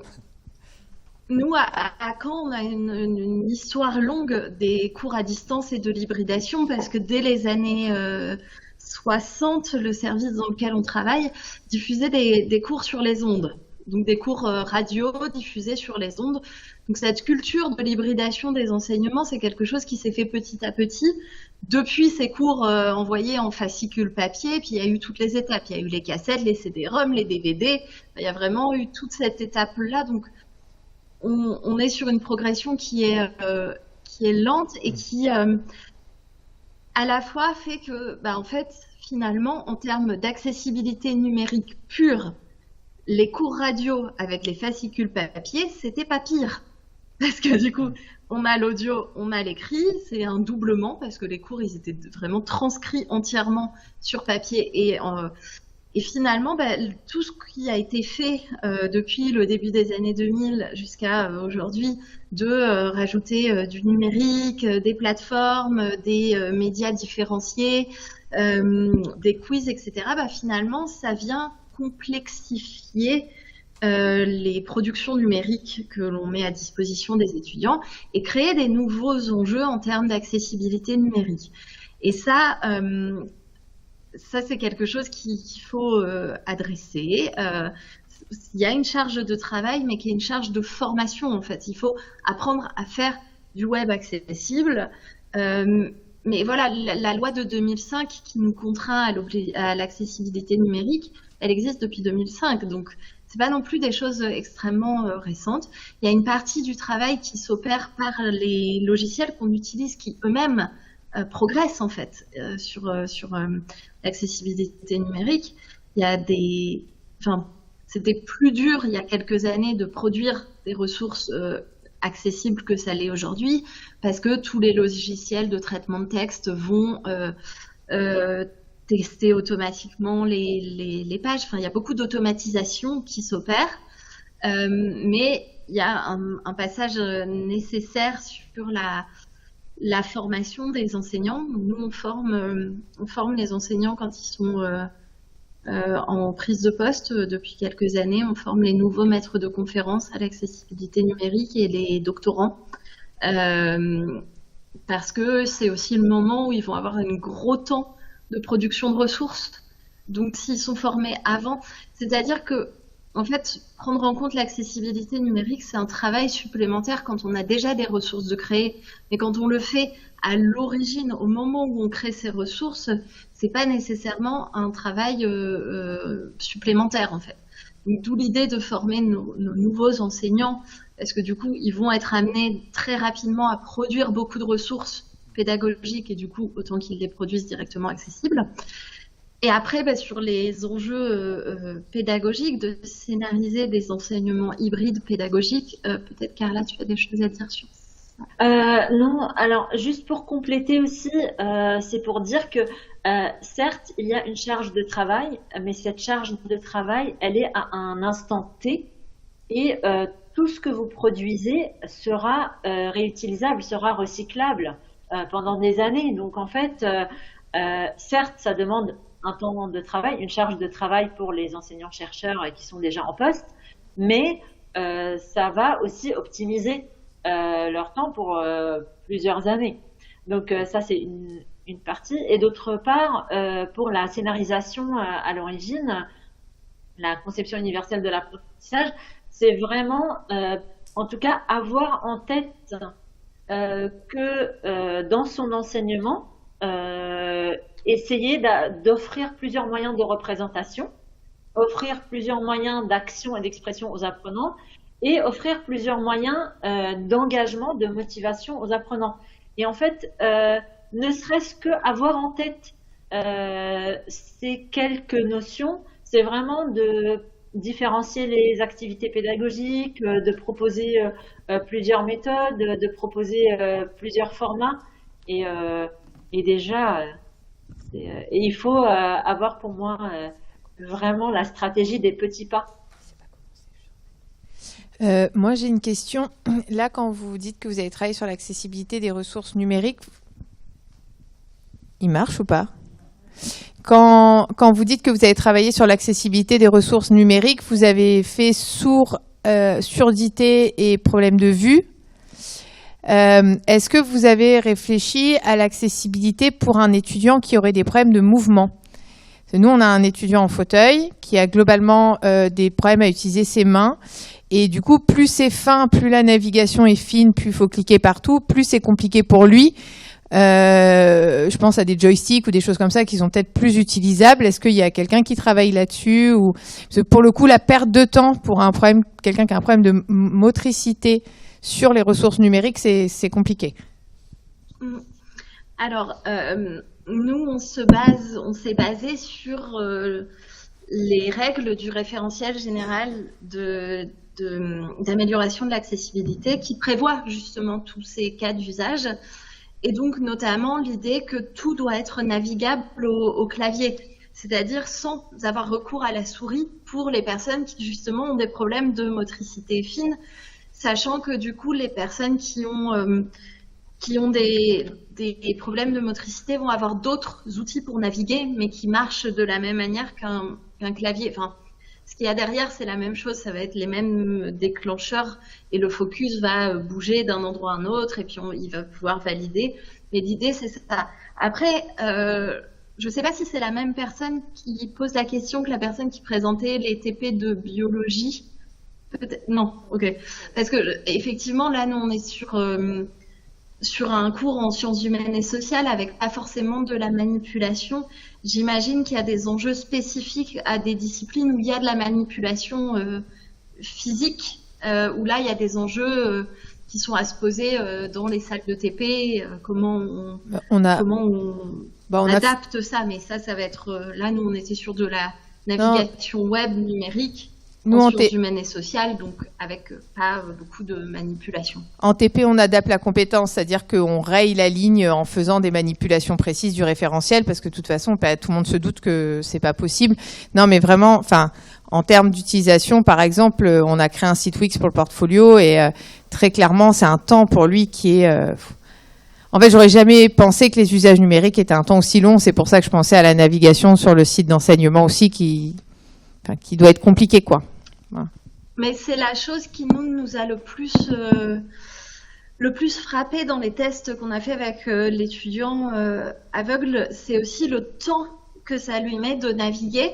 Et en fait, le fait qu'il est très très souvent bloqué dans des boucles où très souvent, en fait, il retournait dans sa boîte mail pour rechercher le lien direct qu'on lui avait envoyé parce que ça, c'était plus facile que de retourner dans son tableau de bord pour rechercher son cours, en fait. Donc, il retournait dans ses mails, il retapait son mot de passe parce qu'il était sur branché pour que nous, on puisse voir. Il retapait son mot de passe, et c'est vrai que ça, ce rapport au temps, c'est aussi quelque chose qui est à prendre en compte et c'est aussi là où adapter des modalités, c'est intéressant. Je pense notamment à tout ce qui est modalité audio ou modalité téléchargeable, parce que parfois, ça va être beaucoup plus facile pour quelqu'un de télécharger les 30 pages de son cours et de les avoir imprimées, par exemple, ou de pouvoir en disposer plus librement que d'avoir le tout dans un espace de cours. Donc, il y a ça, dans la réflexion qu'on a menée, il y avait ça, il y avait la question de diminuer le nombre de clics avant d'accéder au contenu. Comment faire en sorte qu'il y ait le moins de clics possible pour accéder au contenu, au fond du cours. Merci. J'en profite juste rapidement pour rebondir, et c'est ce que je disais tout à l'heure, quand on peut avoir des enseignants alors, avec des interrogations légitimes, hein, mais qui sont réfractaires à l'idée de mettre leurs cours disponibles, par exemple, ça pose aussi la question de ces étudiants-là qui sont d'autant plus lésés en fait que eux auraient vraiment besoin d'avoir accès à ces ressources-là pour des questions purement pratico-pratiques en fait, puisqu'ils n'ont pas. Pour eux, c'est beaucoup plus difficile justement de prendre des notes, même si on a du soutien des fois avec d'autres étudiants qui peuvent prendre les notes, mais c'est un cas quand même particulier. Voilà, je trouve que c'est aussi important dans notre démarche à nous, d'ingénieurs pédagogiques, de conseillers pédagogiques, de prendre en compte ces difficultés-là pour essayer de donner un petit peu les bonnes raisons aussi aux enseignants d'adopter ces pratiques-là, quoi. Et c'est pas toujours bien encore ancré dans la tête de tout le monde. Bon, c'était pas vraiment une question, mais c'était plutôt une remarque. Oui, Karim ? Hop. Merci pour la présentation. J'avais une question concernant un éventuel cadrage au sein de l'université de Caen. Est-ce qu'il y a un cadrage spécifique qui a été validé au sein de l'université pour l'ensemble des ressources, en tout cas numériques? Un cadrage au sein de l'université de Caen, c'est bien ça? Oui, tout à fait, oui. Alors, je vais laisser Camille répondre, mais aujourd'hui, en tout cas, il n'y a pas de cadrage strict au niveau des contenus pédagogiques sur la plateforme Moodle à l'université de Caen. Mais je laisse quand même Camille préciser. Alors, en termes de cadrage, il y a le cadre qui est celui de la loi pour tout le monde, qui vous concerne, qui nous concerne, qui concerne tout le monde. C'est-à-dire que nous sommes tenus à l'obligation d'accessibilité numérique. Nous ne sommes pas tenus à une obligation d'accessibilité pédagogique, puisque ce serait beaucoup plus difficile à évaluer aussi. Après, au niveau de l'université de Caen, on n'a pas forcément un cadrage. On est en cours d'écriture du schéma directeur du handicap, qui devrait sortir bientôt, avec quand même un soutien de la gouvernance qui est assez volontariste sur ces questions-là. Mais on n'a pas un cadrage spécifique, on n'a pas une charte de l'enseignement inclusif, on n'a pas ce genre de documentation.